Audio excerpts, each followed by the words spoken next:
Good morning student. आज जो हमारा टॉपिक है वो क्या है, खनिज और शक्ति संसाधन है। भाई खनिज क्या है और किस प्रकार वो शक्ति संसाधन के अंदर बदले हुए हैं। खनिज क्या, देखो प्राकृतिक रूप से प्राप्त होने वाला पदार्थ जिसका निश्चित रासायनिक संगठन हो वह क्या है कि खनिज है। यानी कि जो प्रकृति के अंदर जो नेचुरल रूप में पाया जाने वाला कोई भी पदार्थ है जिसका अपना क्या एक रासायनिक संगठन होता है, यानी कि उसका केमिकल कंपोजिशन होती है, जिसको किसका नाम दिया गया है, खनिज का नाम दिया गया है। खनिज प्रकृति के अंदर हमें जैसे आप इनको देख रहे हैं ऐसे हमें नहीं मिलते। ये क्या हमें कच्चे अयस्क या रॉ मटेरियल के रूप में मिलते हैं। फिर इसको टेक्नोलॉजी के द्वारा, प्रौद्योगिकी के द्वारा इसको क्या दूसरे रूप में रूपांतरित किया जाता है। जैसे कोयले खदानों में ट्रक का उदाहरण ये दे रखा, अभी जो आपको कोयला मिल रहा है, जो उसका रॉ मटेरियल मिल रहा है, फिर बाद में उसको क्या है अलग तरीके से इसको बनाया जाता है। अगर हम बात करें, मान लो, देखो एक मिनट, फॉर एग्जाम्पल के लिए मान लो हमें 1 टन इस्पात तैयार करना है, तो उसके लिए हमारे पास क्या होना चाहिए, रॉ मटेरियल के तौर पर 8 टन क्या हमारे पास क्या होना चाहिए, कोयला,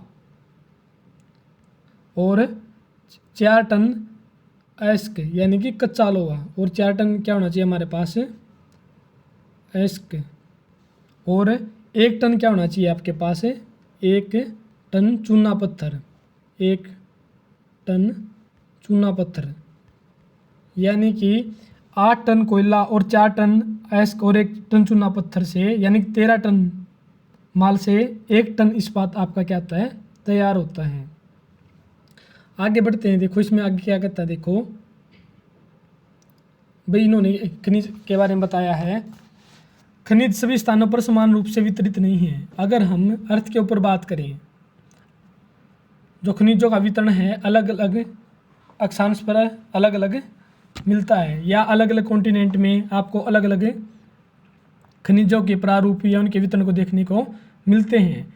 ये किसी विशेष क्षेत्र या सेल समूह में केंद्रित होते हैं। कुछ खनिज ऐसे क्षेत्रों में पाए जाते हैं जो आसानी से अभिगम्य नहीं है, जैसे आर्कटिक महासागर, सनस्तर और अंटार्कटिका, यानी कि जो महासागर के अंदर पाए जाने वाले हैं। जैसे समुद्र के अंदर से आपका जो पेट्रोलियम कच्चा पदार्थ माल प्राप्त किया जाता है, उसी से जहाँ पर आपका पेट्रोलियम मिल रहा है उसी से 1-2 किलोमीटर की ऊपर आपकी क्या मिलती है, नेचुरल गैस मिलती है, जो आपकी अत्यधिक खुदाई के बाद क्या हमें प्राप्त होती है, या ड्रिलिंग मशीन का उसमें क्या आपका प्रयोग किया जाता है। आगे क्या कहता है, देखो खनिज विभिन्न प्रकार के भूवैज्ञानिक परिवेश में अलग अलग दशाओं में निर्मित होते हैं। कोई भी खनिज है उसका जो किसी स्थान का स्ट्रक्चर कैसा है उसी के हिसाब से वो क्या आते हैं, वहाँ पर खनिज अलग अलग दिशाओं में निर्मित होते हैं। वे बिना किसी मानवीय हस्तक्षेप के प्राकृतिक प्रक्रियाओं द्वारा निर्मित होते हैं। उसमें मानव का कोई हस्तक्षेप या मानव की कोई दखल अंदाजी नहीं होनी चाहिए, और पूरे क्या प्राकृतिक प्रक्रियाओं के द्वारा ही निर्मित होते हैं, नेचुरल होते हैं, आर्टिफिशियल नहीं होते। ये अपने भौतिक गुणों, रंग, घनत्व, कठोरता और रासायनिक गुणों और विलेयता के आधार पर पहचाने जा सकते हैं। उनका भौतिक फिजिकल करेक्टरिस्टिक्स क्या है, उसका रंग कैसा है, उसका भार, उसमें जो कठोरता है, कठोरपन कितना है, और उसका रासायनिक गुण क्या है, और उसमें सॉल्यूशन की मात्रा कितनी, इसके आधार पर भी इनको पहचाना जाता है। जैसे कि आप जानते हैं आपके भोजन में नमक और आपकी पेंसिल में ग्रेफाइट भी खनिज है, यानी कि पेंसिल के अंदर आपका कौन सा खनिज पाया जाता है, ग्रेफाइट खनिज पाया जाता है। आगे देखो, फिर क्या खनिजों को भी बांटा गया है। वैसे भी तो हमारी पृथ्वी के अंदर क्या आपके 3000 से भी ज़्यादा खनिज 3000 से भी ज़्यादा अधिक खनिज देखने को मिलते हैं, लेकिन संरचना के आधार पर इनको मुख्यतः कितने भागों में बांटा गया है, 2 भागों में बांटा गया है, धात्विक और अधात्विक। धात्विक क्या होता है, जिनके अंदर धातु की मात्रा होती है, धातु का अंश होता है। अधात्विक क्या होते हैं, जिनके अंदर धातु की मात्रा नहीं होती। धात्विक के अंदर क्या होता है आपको, लो और अलो। धात्विक के अंदर क्या है, लो, जिसमें लो युक्त है, यानी लोहे की मात्रा है। अलो क्या है, जिसमें लोहे की मात्रा नहीं है। धात्विक खनिजों में धातु कच्चे रूप में होती है। धातुएं कठोर पदार्थ हैं जो ऊष्मा और विद्युत की क्या है, सुचालित है, जिसमें से आपका ऊष्मा और विद्युत क्या है उसमें से पास हो सकती है, गुजर सकती है। और इनमें जिनमें चमक की भी विशेषता होती है। लो एस्क, बॉक्साइट, मैग्नीज एस्क और इनके कुछ उदाहरण हैं। धात्विक खनिज लो और एलो युक्त भी होते हैं, जिसमें लोहे की मात्रा भी होती है, जिसमें लोहे की मात्रा नहीं होती। लोह युक्त खनिजों के अंदर क्या है आपका मैग्नीज और क्रोमाइट, और एलो के अंदर आपका क्या है जिसमें आपकी सोना, चांदी, तांबा और सीसा भी हो सकती हैं। फिर बात आती है अधात्विक खनिजों में धातुएं नहीं पाई जाती, जैसे चूना पत्थर, अब्रक, जिप्सम, इन सब के क्या है उदाहरण हैं। या जैसे खनिज ईंधन आपके जो कोयला, पेट्रोलियम, प्राकृतिक गैस है, ये सब भी आपके अधात्विक खनिजों के उदाहरण हैं। फिर बात आती है भाई खनिजों को खनन, प्रवेदन और आखनन क्रिया द्वारा निष्कर्षित किया जाता है, यानी कि निकाला जाता है। अभी खनन क्या, माइनिंग करके जब उनको बाहर निकाला जाता है। ड्रिलिंग क्या है, जब उसको प्रवेदन करके ड्रिल के द्वारा।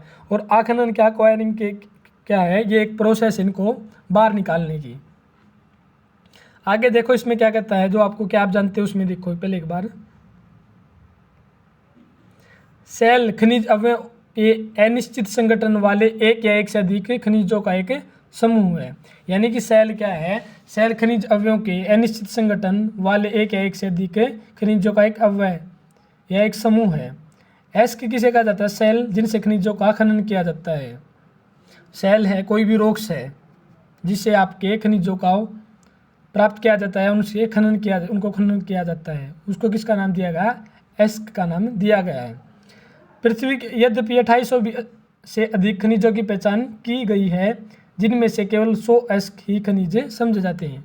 भी पहचान कितनी की गई है, 2800 से अधिक है, लेकिन उनमें से कितने को माना जाता है, सिर्फ 100 को ही क्या माना जाता है, खनिज समझा जाता है। बात आती है अब आपकी इन क्रियाओं की, देखो इनके बारे में आगे क्या कहता है। देखो खनिजों को निकलने की जो विधि है आपकी, पहली बात आती है देखो, पृथ्वी की सतह के अंदर दबी सेलों से खनिजों को बाहर निकालने की प्रक्रिया को क्या कहा जाता है, खनन। जो पृथ्वी है उसकी सतह के अंदर जो चट्टानें हैं, उन चट्टानों से खनिजों को बाहर निकलने की प्रक्रिया को क्या कहा जाता है, खनन, माइनिंग करना, खोदना। खनिज जो कम गहराई में स्थित होते हैं वो पृष्ठीय स्तर को हटाकर निकाले जाते हैं, इसे क्या कहा जाता है, विवर्त खनन। यानी खनन के दो प्रकार बताए आपके, ओपन कास्ट माइनिंग और दूसरा क्या है, शाफ्ट माइनिंग। विवर्त खनन क्या है, वो खनन जो आपके खनिज जो कम गहराई में स्थित है, यानी कि पृष्ठीय स्तर को कुछ ही मीटर तक खोदने के बाद या किलोमीटर खोदने के बाद हमें क्या आसानी से प्राप्त हो जाएं। और गहन वेदन जिन्हें कुप्प कहा जाता है, अधिक गहराई में स्थित खनिज निक्षेपों तक पहुंचने के लिए बनाए जाते हैं। कुप्पक क्या है, जैसे आपका पेट्रोलियम निकालना में समुद्र के अंदर कुप्पक है, यानी कि हम कूप बना रहे हैं अत्यधिक गहराई के अंदर है, और इसे क्या कहा जाता है, कूप की खनन कहा जाता है। जैसे पेट्रोलियम और प्राकृतिक गैस धरातल के क्या है, नीचे पाए जाते हैं, और उन्हें बाहर निकालने के लिए गहन कूपों की खुदाई की जाती है, जिसे किसका नाम दिया गया है, ड्रिलिंग या प्रवेदन का नाम दिया गया है। जैसे एग्जाम्पल दिखा रखा आपको, अपतट तेल का प्रवेदन, किस तरह से यहाँ से तेल निकाला जाता है। उसके बाद क्या कहता है,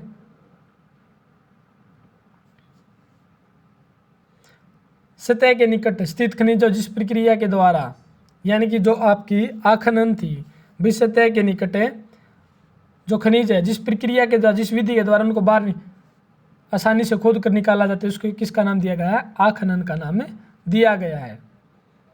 उसके बाद क्या कहता है, देखो खनिजों का वितरण। अगर हम देखें कॉन्टिनेंट वाइज देखें, जो आपके खनिज हैं हर एक क्षेत्र में या महाद्वीप में अलग अलग हमें देखने को मिलेंगे। जैसे विश्व में तांबे और लोहे के बॉक्साइट का वितरण दे रखा है भैया आपको, जैसे लोहा, तांबा, बॉक्साइट, ये आपका मैप दे रखा, जहाँ पर ये डॉट दिखा रहा है ये लोहे को प्रदर्शित कर रहा है, जहाँ पर इस तरह का स्टार है वहाँ आपके तांबा प्रोडक्शन देश हैं, और जहाँ ये है आपके बॉक्साइट। जैसे वर्ल्ड के ऊपर देखें तो जो आपके शैलें हैं, मुख्यतः 3 प्रकार की आग्नेय शैलें, अवसादी और कायांतरित शैलें हैं, जिनके देखो कुछ आग्नेय शैलों में पाए जाते हैं। जैसे आपका पेट्रोलियम है, ये हमें कहाँ मिलेगा, अवसादी चट्टानों के अंदर देखने को मिलेगा। धात्विक खनिज आग्नेय और कायांतरित शैल समूह जिनसे विशाल पठारों का निर्माण होता में पाए जाते हैं। फिर लोहे का डिस्ट्रीब्यूशन दिखाएगा अभी, लो एस्क में ओंटारियो का, कनाडा में तांबा और निकेल के निक्षेप, दक्षिण अफ्रीका में लोहा, निकेल, क्रोमाइट और प्लेटिनियम आग्नेय और कायांतरित शैलों में पाए जाने वाले खनिजों के उदाहरण हैं। फिर क्या कहता है, मैदान और नवीन वलित पर्वतों के अवसादी शैल समूह में अधात्विक खनिज जैसे चूना पत्थर भी पाए जाते हैं। यानी कि आपको अधात्विक खनिज कहाँ देखने को मिले, जिसमें धातु नहीं हो, अवसादी शैलों के अंदर हमें देखने को मिलेंगे। उसके बाद क्या कहता है, फ्रांस का किस प्रदेश के चूना पत्थर निक्षेप, जॉर्जिया और यूक्रेन में मैग्नीज और अल्जीरिया के फास्फेट संस्तर इसके कुछ उदाहरण हैं। आगे क्या कहता है, देखो खनिज ईंधन जैसे कोयला पेट्रोलियम भी अवसादी स्तर पर पाए जाते हैं। भी हर एक देश के अंदर अलग अलग इसका डिस्ट्रीब्यूशन और प्रोडक्शन अलग अलग पाया जाता है। फिर इनको कॉन्टिनेंट वाइज दिखा रखा है, अभी किस कौन सा महाद्वीप किस चीज़ के अंदर अग्रणी है या ज़्यादा उसका उत्पादन करता है। आगे देखिए, जैसे आपके महाद्वीप बताए गए थे, आपका आपका देखो इसमें एशिया, यूरोप, अफ्रीका, उत्तर अमेरिका, दक्षिण अमेरिका, ऑस्ट्रेलिया और आपका अंटार्कटिका, इनके अंदर आपके क्या है, ये दिखाए गए हैं डिस्ट्रीब्यूशन के पर्टिकुलर इनके बारे में बताया गया है। इधर आपका प्रशांत महासागर है, ये अटलांटिक, ये हिंद महासागर, इधर ये आपका ये प्रशांत, ऊपर आर्कटिक, नीचे क्या आपका अंटार्कटिक। जो आपकी मकर रेखा देखो, मकर रेखा 23.5 डिग्री साउथ में इन महाद्वीपों से होकर गुजर रही है। 0 डिग्री इक्वेटर भूमध्य रेखा और 23.5 डिग्री नॉर्थ की आपकी कर्क रेखा। अफ्रीका महाद्वीप एक ऐसा कॉन्टिनेंट है जिसे तीनों रेखाएं गुजरती हैं। अब एशिया के बारे में पढ़ते हैं हम भी, एशिया के अंदर किन किन चीज़ों के आपके मुख्य भंडार या निक्षेप पाए जाते हैं। देखो, भारत और चीन के पास विशाल लोएस्क निक्षेप है, यानी उनका भंडार है। ये महाद्वीप विश्व के आधे से अधिक क्या है, टिन उत्पादन करता है। चीन, मलेशिया और इंडोनेशिया विश्व के अग्रणी टिन उत्पादक देशों में है। चीन सीसा, एंटीमनी और टंगस्टन के उत्पादन में भी अग्रणी है। यानी कि चीन का प्रोडक्शन सबसे ज़्यादा कहाँ है, सीसा, एंटीमनी, टंगस्टन, जो आपका बल्ब बनाने के लिए, बल्ब के अंदर जो धातु का तार होता है उसको टंगस्टन। एशिया में मैग्नीज, बॉक्साइट, निकेल, जस्ता और तांबे के भी क्या निक्षेप पाए जाते हैं। लेकिन स्विट्जरलैंड एक ऐसा देश है जहाँ पर कोई भी खनिज निक्षेप ज्ञात नहीं है। जो आपको ये बताया गया, देखो चीन, मलेशिया और इंडोनेशिया। अगर हम बात करें तो इधर आपका चीन और इधर आपका मलेशिया और इधर आपका इंडोनेशिया है। आगे क्या बात करता है, आगे कहता है कि यूरोप के अंदर, भाई यूरोप कॉन्टिनेंट के अंदर क्या क्या चीज़ें पाई जाती हैं। ये बेसिकली आपका यूरोप ये है। आगे देखो, इसमें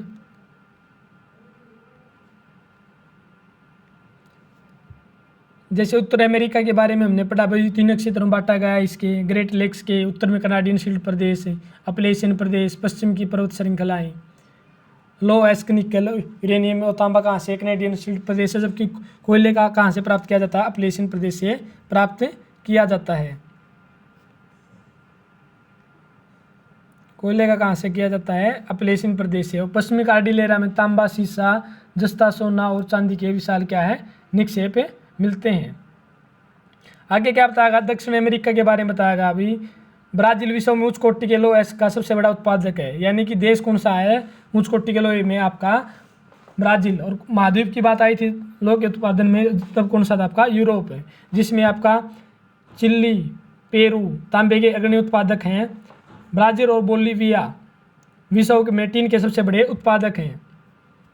दक्षिण अमेरिका में पाया जाने वाला सोना, चांदी, क्रोमियम, मैग्नीज, बॉक्साइट, अभ्रक, प्लेटिनम, एबेस्टस और हीरे के विशाल निक्षेप पाए जाते हैं। खनिज तेल की बात करें तो वेनेजुएला, अर्जेंटीना, चिली और पेरू और कोलंबिया के अंदर ये सब पाए जाते हैं। अगर हम बात करें तो यहाँ पर देख, जैसे दक्षिण अमेरिका के अंदर जो आपके देश थे, ब्राज़ील, पेरू, इधर आपका चिली, वेनेजुएला, ब्राज़ील के साथ यहाँ आपका अर्जेंटीना, यहाँ पर इन चीज़ों के निक्षेप हमें देखने को मिलते हैं। फिर बात आती है हीरा, एक दुर्लभतम, हरा हीरा एक दुर्लभतम हीरा, यानी कि बहुत कम रेयर देखने को मिलता है। विश्व की प्राचीनतम शैलें पश्चिमी ऑस्ट्रेलिया में है। यानी सबसे जो प्राचीन शैलें पुरानी कहाँ पाई जाती हैं, पश्चिमी ऑस्ट्रेलिया में। वे 430 करोड़ वर्ष पूर्व बने पृथ्वी के निर्माण के मात्र 30 करोड़ वर्ष पश्चात की हैं। फिर बात क्या कहता है आगे, अफ्रीका के अंदर, भाई अफ्रीका कॉन्टिनेंट के अंदर क्या पाया जाता है, देखो अफ्रीका जो कॉन्टिनेंट है, एक तो इसको क्या कहा गया है कि डार्क कॉन्टिनेंट, एक कॉन्टिनेंट का नाम दिया गया है, वही अंधकारमय द्वीप है। अफ्रीका खनिज संसाधनों में क्या धनी है, यहाँ हीरा सोना प्लेटिनम विश्व का सबसे बड़ा उत्पादक है, यानी विश्व में सबसे ज़्यादा हीरा सोना और प्लेटिनम का प्रोडक्शन कौन करता है, अफ्रीका महाद्वीप है। फिर दक्षिण अफ्रीका, जिम्बाब्वे और जायरे विश्व के सोने का एक बहुत बड़ा भाग उत्पादित करते हैं। तांबा, लो, एस्क और क्रोमियम, यूरेनियम जो बॉक्साइट है, ये कहाँ पाए जाते हैं, हमें दक्षिणी अफ्रीका में पाए जाते हैं। जैसे तेल नाइजीरिया, लीबिया और अंगोला के अंदर आपको क्या है, पाया जाता है। फिर बात आती है भाई ऑस्ट्रेलिया। भाई बॉक्साइट का सबसे बड़ा उत्पादक कौन है आपका, ऑस्ट्रेलिया है। यहाँ सोना, हीरा, लो, एस्क, टिन और निकल का अग्रणी उत्पादक है। यहाँ आपको जो कुलागार्डी की जो खाने वहाँ भी देखने को मिलती हैं, जैसे अफ्रीका के अंदर किम्बरले थी जो दक्षिण अफ्रीका के अंदर पाई जाती है, जो हीरे, जोहान्सबर्ग किम्बरले जो हीरे के लिए प्रसिद्ध खाने हैं। यहाँ तांबा, ऑस्ट्रेलिया में तांबा, सीसा, जस्ता और मैंगनीज भी संपन्न है। पश्चिमी ऑस्ट्रेलिया के कालगुरली और कुलगार्डे क्षेत्र में सोने के सबसे बड़े क्या आपके निक्षेप हैं, वहाँ पर पाए जाते हैं। फिर बात आती है आपके अंटार्कटिका महाद्वीप की। विभिन्न खनिज निक्षेपों पूर्वानुमान से कुछ संभवतः साल के लिए अंटार्कटिक का भू विज्ञान पर्याप्त रूप से सुप्रसिद्ध है। ट्रांस अंटार्कटिक पर्वत में कोयले और पूर्वी अंटार्कटिका प्रिंस चार्ल्स पर्वत के निकट लोहे के क्या है, महत्वपूर्ण मात्रा में निक्षेपों का पूर्वानुमान किया गया है। लो, एस्क, सोना, चांदी और तेल भी वाणिज्यिक मात्रा में वहाँ पर क्या है, उपलब्ध है। जैसे अगर हम देखें अंटार्कटिका के अंदर आपका शोध रिसर्च का कार्य भी किया जाता है। जैसे भारत के वहाँ पर